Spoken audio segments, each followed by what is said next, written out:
You've gotten this question tons of times, but are you going to run in 2024? And if so, can I be your vice president? Oh, that's very interesting. Wow, what a good choice that would be. That would be fantastic. Trump Owens, 24. Yeah, I think that's a great. I would be. You would be fantastic, and I really appreciate the job you do, and everybody does. The answer is I'm absolutely enthused. I look forward to doing an announcement at the right time. As you know, it's very early, but I think people are going to be very, very happy when I make a certain announcement. And for campaign finance reasons, you really can't do it too early because it becomes a whole different thing. Otherwise, I'd give you an answer that correct. I think you'd be very happy with. But so we are looking at that very, very seriously. And all I say is stay tuned. Now the big question. Two parts. What do you miss the most about being in the White House? And how seriously are you considering running again in 2024?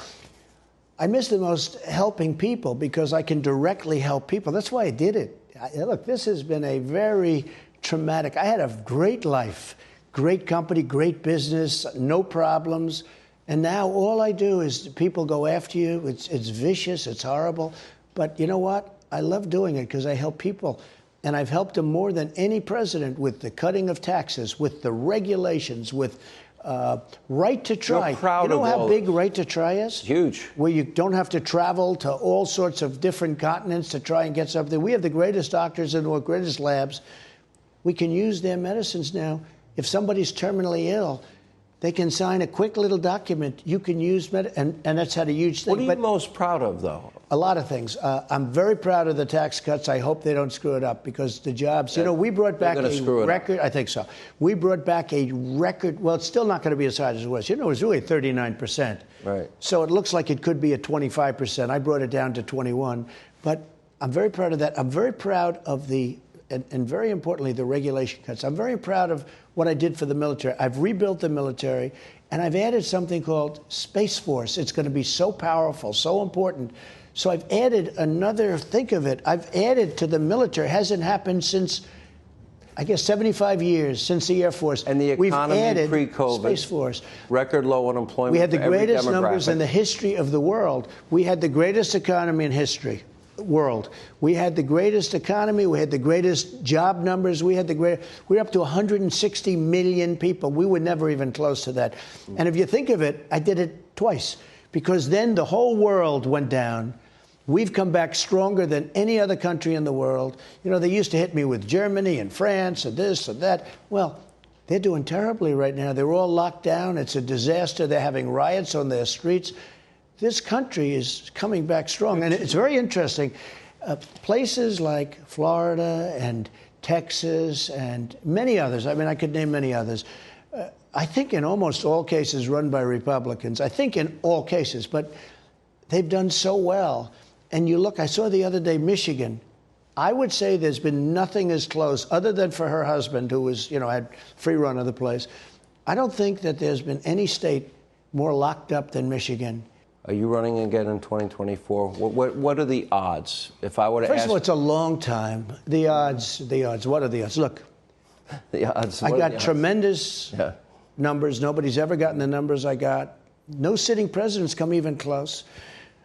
There's more popularity now than there was the day before the election because they see how bad things are at the border. They see what's going on. They see that their guns are going to be gone, their Second Amendment, their taxes are going up, regulations are going through the roof, jobs are going to go out. Well, you see, this is going to take a little while to show.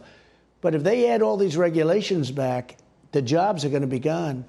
Your energy independence is going to be gone. So I say this. I am looking at it very seriously. Beyond seriously. From a legal standpoint, I don't want to really talk about it yet. It's a little too soon. If you did run and did win, what would you do differently? When I came in, we were hit with phony Russia investigations. It was a total phony deal. That was 3 years of your presidency. No. I've been fighting off investigations for 5 years. Really, since almost the day that we came down. And they were corrupt Democrat-inspired. I still have it. They were Democrat-inspired investigations. Russia, I remember, Sean, and I don't have too much time, I guess, with you, but a story, I think it's interesting. I haven't told it before. During the campaign in 2016, I'd be asked, like by one of our aides, "Sir, do you have anything to do with Russia?" I say, no. That would be it. Then a month later, somebody would say, "What do you know about Russia?" I said, "No, what? I don't know what you're talking about." Okay, I wouldn't think of it. Then after 3 or 4 or 5 times, people would say, "Do you know anything about Russia?" I kept saying, "Huh." So after 3 or 4 times, I said, "What's going on with Russia?" They created a phony deal. It was paid for by crooked Hillary Clinton. They made a phony Russian disinformation dossier. Destroyed. And they used it to spy on you as a candidate, correct, your transition team, and while you were president. It says at the top of a FISA warrant, verified. It was unverifiable, and they knew it. 17 times.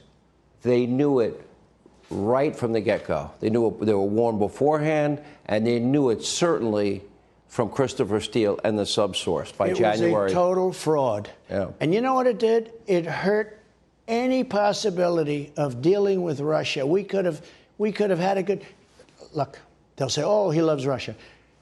Getting along with Russia is a good thing, not a bad thing. Getting along with China is a good thing. The problem we had with China was COVID, because nobody ever took out so much money from China. You know, if you look at China, I was taking tens of billions of dollars of tariffs from China, and our farmers were doing great. The reason they were doing great was because of the tariffs. I was able to sign a great deal for our farmers. But getting along with these countries, getting along with Kim Jong-un of North Korea.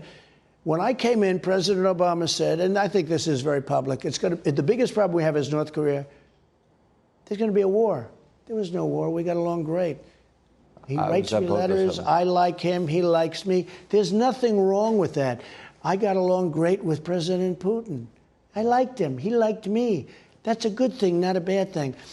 They made up this phony hoax just recently, which came out 2 days ago, that it was a total phony Russian. It was a big deal in the campaign. No, but you know what it does? It keeps you away from these countries, from dealing economically. We could have made a lot of money. They have great natural resources. We could have made a lot of money and done well in jobs and everything else. Getting along with Russia is a good thing. Getting along with these countries is a good thing, not a bad thing. If I were going to bet, there's probably a lineup now. It sounds like you're running. It sounds like you haven't lost any engagement. You've been very generous with your time. Thank you very much. Mr. President, thank you. Thank you. All right. And thank all of you for taking the time to be with us.